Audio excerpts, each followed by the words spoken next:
নতুন আরেকটা সকাল।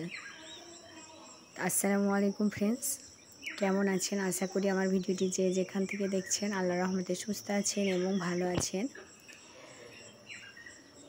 ইসিসার কিচেন অ্যান্ড ব্লগ চ্যানেলে সবাইকে আবারও নতুন একটি ব্লগ ভিডিও দেখার জন্য স্বাগত জানাচ্ছি। আলহামদুলিল্লাহ, আমরা আল্লাহর দয়াতে সুস্থ আছি এবং ভালো আছি। তো সকালটা আমার একটু ব্যস্ততার মধ্যে কেটে যায়, সেরকমভাবে পেরেও উঠি না আপনাদের জন্য ভিডিও করে। তো যতটুকু পেরেছি ততটুকুই করার চেষ্টা করেছি আর কি। সকালটা অনেক আগে আমার শুরু হয়ে যায়। ফজরের পর থেকে আমি যে দুদণ্ড বসবো সে সময়টাও আমি পাই না, শুক্রবার ছাড়া পাই না আর কি। একটু ব্যস্ততার মধ্যেই কাটে আমার দিনটা। যারা হয়তো জানেন, আমি একটু সকালে জাস্ট যাই একটা জায়গা, ছোট বাচ্চাদের সঙ্গে সময় কাটানো বলেন আর ওদেরকে শিক্ষা দেওয়া বলেন, দুটোই সমান। ওদের সঙ্গে একটু সময় কাটাতে বা ওদেরকে পড়াতে শেখাতে বেশ আমাকে ভালো লাগে। নিজের মাইন্ডটা অনেক ফ্রেশ হয় আর কি। সেজন্য আমি পছন্দ করি সে জায়গাটা যেতে। তো আমি সকাল সকাল ঘুম থেকে উঠেই অনেক কাজ করে নিয়েছি। তার মধ্যে আমি রান্নাবান্না করে যেহেতু রেখে যাই, সেক্ষেত্রে আমি রান্না অন্যদিকে সেরে নিচ্ছি, প্লাস হচ্ছে এইদিকে নাস্তাটাও সকালের করে নিচ্ছি। ছেলে যেহেতু স্কুল যাবে, তো ওর জন্য ভাবলাম টিফিনে কি দেব সেটাই ভাবছিলাম। তো দেখলাম যে অল্প একটু আটা মাখা আছে, সেটা দিয়ে একটু পরোটা ভাবছিলাম করব। তো ওটা করতে অনেক সময় লেগে যাবে, আর হাতে আজকে সেই রকমভাবে সময়ও নেই। তো তাড়াহুড়োর মাধ্যমে ভাবলাম যে ব্রেড আছে, তো এই ব্রেড দিয়ে আমি একটা ডিম দিই, ওদেরকে ব্রেড টোস্ট বানিয়ে দিই। তো সেক্ষেত্রে এখানে দেখে বুঝতে পারছেন এইভাবে করলে যে বাচ্চারা খেতে পছন্দ করে। আপনারা চাইলে এইভাবে করতে পারেন। একটি ডিম নিয়েছি, ডিমে আমি কিছু এখানে বাটা মশলা দিলাম। সে বাটা মশলাতে আদা, রসুন, পেঁয়াজ, কাঁচা লঙ্কা সবই আছে। তারপরে সামান্য লবণ আর 2 চামচ মতো চিনি দিলাম। এখানে আপনারা চিনিটা অ্যাভয়েড করতে পারেন, তো দিলে কী হয়, স্বাদটা অনেকগুণ বেড়ে যায়। সেক্ষেত্রে আমি এটা দিয়ে থাকি। আর আপনাদের হাতের কাছে যদি দুধ থাকে তাহলে দিবেন, আর আমার যেহেতু দুধ ছিল না, সেক্ষেত্রে আমি এখানে জল অ্যাড করেছি। তারপর এটা কিছুক্ষণ নেড়ে রেখে দেব।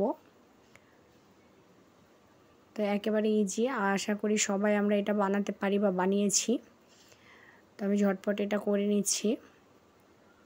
আর এই খাবারটা আমার ছেলে মেয়ে দুজনেই খেতে পছন্দ করে, সেজন্য ভাবলাম একটু বেশি করে বানিয়ে থাকি। তো কন্টিনিউ সেভাবে প্রত্যেকদিন না দেওয়ারই কথা বলবো, যে ব্রেডটা খুব একটা ভালো যে বাচ্চাদের স্বাস্থ্যের পক্ষে সেটা নয়। বাড়িতে আমরা যদি রুটি পাতলা করে বানিয়ে দিই ওটাই বেশি ভালো। আমি ব্রেডটাকে সেইভাবে পছন্দ করি না, বাট আমরা তাড়াহুড়োর মাধ্যমে ওটাকেই বেছে নিতে হয়, কিছু করার থাকে না। তো দেখুন এইদিকে আমি রান্না সেরে নিচ্ছি। তো আজকে মাছ রান্না করব। তো মাছটা ভাজতে গিয়ে একটু ভেঙেও গেল, তো তাড়াহুড়োর মাধ্যমে করছি তো। আর এইদিকে বাটা মশলাটা করে নিলাম, যেটা আমি মাছে দেবো আর কি। তারপরে এই ব্রেডটা এইভাবে কেটে নিলাম। আপনারা চাইলে গোটা গোটা করতে পারেন। তো কেটে নিলে কী হয়, বাচ্চাদের খেতে সুবিধা হয়, সেজন্য আমি ব্রেডগুলোকে এইভাবে কেটে নিলাম। তারপরে একটু সামান্য তেল দিয়ে এগুলোকে ভেজে নেব। আপনারা চাইলে এখানে বাটার বা ঘি দিয়েও ভেজে নিতে পারেন। তো আমি এখানে তেল দেওয়া, হালকা তেল দেবেন, খুব বেশি তেল দেবেন না। আর একেবারে মিডিয়াম আঁচে ভেজে নেবেন, হাই আঁচ করতে যাবেন না, তাহলে ব্রেডটা ভালোভাবে সেঁকা হবে না এবং পুড়ে যাবে। তো আমার ভিডিওটি এতক্ষণ যারা ধৈর্য ধরে দেখছেন, আশা করি কোনো না কোনো অংশে ইনশাল্লাহ আপনাদের ভালো লেগেছে। যদি ভালো লাগে তো অবশ্যই ভিডিওটি লাইক করে কন্টিনিউ করবেন। আর এই ধরনের ভিডিও পেতে অবশ্যই চ্যানেলটিকে সাবস্ক্রাইব করে পাশে থাকতে পারেন। অলরেডি যারা এই কাজটি করেছেন তাদেরকে অসংখ্য ধন্যবাদ। আমি হয়তো সেই রকমভাবে আপনাদের মাঝে ভিডিও আনবো বলেও আনতে পারি না, যেহেতু একেবারে সময়ের অভাব, সেজন্য। তো ইনশাল্লাহ চেষ্টা করব বিভিন্ন ধরনের আপনাদের মাঝে ভিডিও আনার। তো এর আগের ভিডিওতে আমাকে কমেন্ট করেছিল আনোয়ারা খাতুন, তাকে ধন্যবাদ জানাচ্ছি।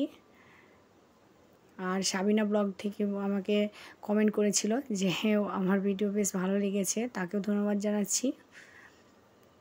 আজনীল কিচেন অ্যান্ড ব্লগ থেকেও আমাকে কমেন্ট করেছিল, তো তাদেরকেও ধন্যবাদ জানাচ্ছি। তো আমার ভিডিওটি যারা দেখছেন, কে কোথা থেকে দেখছেন আমাকে অবশ্যই কমেন্ট করতে পারেন। এর পরের ভিডিওতে আপনাদের অবশ্যই নাম নেওয়ার চেষ্টা করব।